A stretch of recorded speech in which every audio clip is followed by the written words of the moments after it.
नमस्कार, मैं एकता और आप देख रहे हैं हंगामा टाइम्स न्यूज। हंगामा टाइम्स के स्टूडियो में आज मौजूद हैं और आज हम बात करने जा रहे हैं कि जहां पर चुनाव को लेकर काफी चर्चाएं हो रही हैं। आप हमारे चैनल पे देख रहे हो, हर तरफ चुनाव की चर्चा देख रहे हैं, लेकिन जहां प्रत्याशी भी घोषित हो चुके हैं, प्रचार प्रसार भी आ गया है, जहां प्रत्याशी जोर शोर से जीतने के लिए लगे हुए हैं, जहां प्रत्याशी ये चाहते हैं कि उनकी पार्टी जीत जाए, प्रत्याशियों के जानने वाले भी खुश हैं, उनका प्रचार कर रहे हैं। लेकिन आज एक शख्स ऐसा भी है कि जैसे उसे पता चला कि बसपा ने एक ऐसे प्रत्याशी को टिकट दे दिया है जिसके बाद से उन्हें एक हलचल हो गई।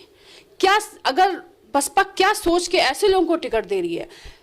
अब हम बात करते हैं उस हटकर एक बात और हम आपको यहाँ ऐड करना चाहेंगे, यहाँ बताना चाहेंगे कि जहां पर सपा और बीजेपी में ये बात को लेकर युद्ध होता है कि बीजेपी कहती है हमने जिसे जेल में डलवाया, सपा कहती है हमने उनको टिकट दिया। बीजेपी का कहना है कि हम जिन्हें जेल में डलवा रहे हैं सपा उनको टिकट दे रही है। ये लड़ाई तो दो में हो रही है, लेकिन तीसरी पार्टी कैसे ऐसे अपराधियों को टिकट दे रही है, ये क्यों नहीं लोगों को ध्यान दे रहे हैं। टीवी पे जो चल रहा है, आपसी जो बातें चल रही है उसके तहत तो लोग सुन रहे हैं, लेकिन अंदर की हकीकत क्या है। कुछ ऐसे भी चेहरे हैं जिन्हें टिकट दिया जा रहा है और जिनका बैकग्राउंड तक नहीं देखा जा रहा है। वो केस तो बंद हो गए हैं, चल भी रहे हैं, लेकिन लोगों के जहन से भी धुंधले हो रहे हैं। लेकिन उन लोगों के जहन से कैसे धुंधले करोगे जिनके ऊपर वो बीता है। आज हमारे साथ है सारा की मम्मी। सारा की मम्मी को जब पता चला कि बसपा ने एक ऐसे इंसान को टिकट दे दिया है जो उसके लायक नहीं है, क्या है पूरा मामला जानते हैं। मैम, आपका स्वागत है हंगामा टाइम्स में। क्या नाराजगी है बसपा से आपको? मायावती जी ने अपनी पार्टी से एक ऐसे अपराधी को नौतनवा विधानसभा से टिकट दिया है जिसने मेरी बेटी सारा सिंह की हत्या की है और रोड एक्सीडेंट दिखा दिया। अगर रोड एक्सीडेंट हुआ था सारा का तो अमन मणि त्रिपाठी उसके साथ था, तो वो कैसे बच गया और सारा कैसे खत्म हो गई। सारा का मर्डर किसी अनजान सुनसान जगह पे किसी बंगले या किसी उसमें ले जाकर किया है इसने, अमन मणि त्रिपाठी ने। और मायावती जी की आंखें नहीं खुली, पूरा देश जानता है। सारा सिंह हत्याकांड पूरे देश में चर्चित है। मैं भी पब्लिक में रहती हूँ, सड़क का आदमी, रिक्शे वाला, तांगे वाला, वो सब भी अमर मणि त्रिपाठी और अमन मणि त्रिपाठी के बारे में बताते हैं कि अमर मणि त्रिपाठी ने मर्डर किया था मधुमिता का और उसके बेटे अमन मणि त्रिपाठी ने अपनी पत्नी सारा सिंह का मर्डर किया था। उसके बाद मायावती जी ने उसको टिकट दे दिया। मायावती जी ने अपनी छवि को उत्तर प्रदेश में पूरी तरह से बिगाड़ दिया है। जो 2-4 सीटें आने वाली थी, इस अपराधी अमन मणि को टिकट देने के बाद भी मैं दावे से कह सकती हूं कि उत्तर प्रदेश की जनता में ये खबर फैल चुकी है और बहन जी की पार्टी को उत्तर प्रदेश की जनता ने पूरी तरह नकार दिया है। अगर उनका एक आध प्रत्याशी जीत जाता है, लेकिन सालों तक बीएसपी उत्तर प्रदेश में नहीं आएगी, क्योंकि बहन जी ने बहुत बड़ी गलती की है मेरी बेटी सारा सिंह के हत्यारे अमन मणि त्रिपाठी को नौतनवा से टिकट देने की। अगर उसका टिकट नहीं काटा तो जो सीटें आने वाली हैं उत्तर प्रदेश में बीएसपी की, वो भी गायब हो जाएंगी।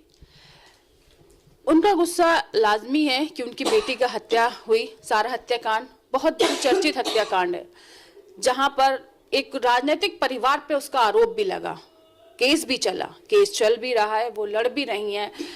जहां एक परिवार का अलग हटकर देखा जाए समाज को भी कि जिसके ऊपर केस चल रहा है, जिसका पारिवारिक बैकग्राउंड कहीं ना कहीं, पिता के ऊपर भी केस चल रहा है, बेटे के ऊपर भी केस चल रहा है, क्या समाज में क्या परिचय जाएगा। अगर वो जीतता भी है तो क्या महिलाओं की सुरक्षा को लेके, महिलाओं की सुरक्षा को लेके जो सभी पार्टियां बातें करती हैं, तो क्या ऐसे लोगों को टिकट देने के बाद समाज सुरक्षित है। क्या प्रस्तुत कर रही है पार्टी? क्या गिने चुने पढ़े लिखे लोगों को ना लाकर सिर्फ पार्टी में टिकट बांटा जा रहा है? क्या देख के टिकट बांटा जा रहा है? क्या आपराधिक बैकग्राउंड को नहीं देखा जा रहा है? समाज में उसकी छवि क्या है ये नहीं देखी जा रही है? सारा की मम्मी से जानेंगे कि उन्हें ये कब पता चला और जब पता चला तो उन्हें कैसा लगा। एक बार फिर से, कब पता चला आपको कि उनको टिकट मिल गया है और जब पता चला तो कैसा लगा? मुझे ये उम्मीद मायावती से नहीं थी कि वो उनका स्तर इतना गिर जाएगा और वो अपराधी को टिकट दे देंगी। मैं आज मायावती जी को ये बात बताना चाहती हूँ कि अभी भी उसका टिकट काट दीजिए। अगर आपको अपनी 2, 4, 10, 20 सीटें उत्तर प्रदेश में लानी है, जनता नेता और राजनेता बनाती है, राजनेता जनता को नहीं बनाते हैं। बहुत से ऐसे लीडर्स हैं जो जनता को लूटते हैं। आपने ये डंका बजा दिया कि गुंडे जो है पार्टी वो अपराध के जगत वाले गुंडे जो हैं ये उत्तर प्रदेश छोड़ के भाग गए, लेकिन आपने एक माँ के सामने, सीमा सिंह मेरा नाम है, एक माँ के सामने आपने ये बता दिया कि आप अपराधियों को टिकट देती हैं। बहन जी, अभी भी आपके पास टाइम है और अभी भी सोच लीजिए कि अमन मणि जैसे हत्यारे को टिकट आप काट दीजिए। आपके पास और अच्छे प्रत्याशी होंगे। आपको अपनी छवि उत्तर प्रदेश में बनानी है, आपको नहीं बिगाड़नी है। मैं किसी पार्टी की सपोर्टर नहीं हूं। आपको ये नहीं पता है कि वोटर कितना महत्वपूर्ण है, कितना प्रभावशाली है। एक अनपढ़ा आदमी भी अपने वोट की कीमत जानता है। बहन जी, फिर से मैं कह रही हूं, सारा सिंह का मर्डर जिसने किया है उस हत्यारे को टिकट मत दीजिए, काट दीजिए प्लीज।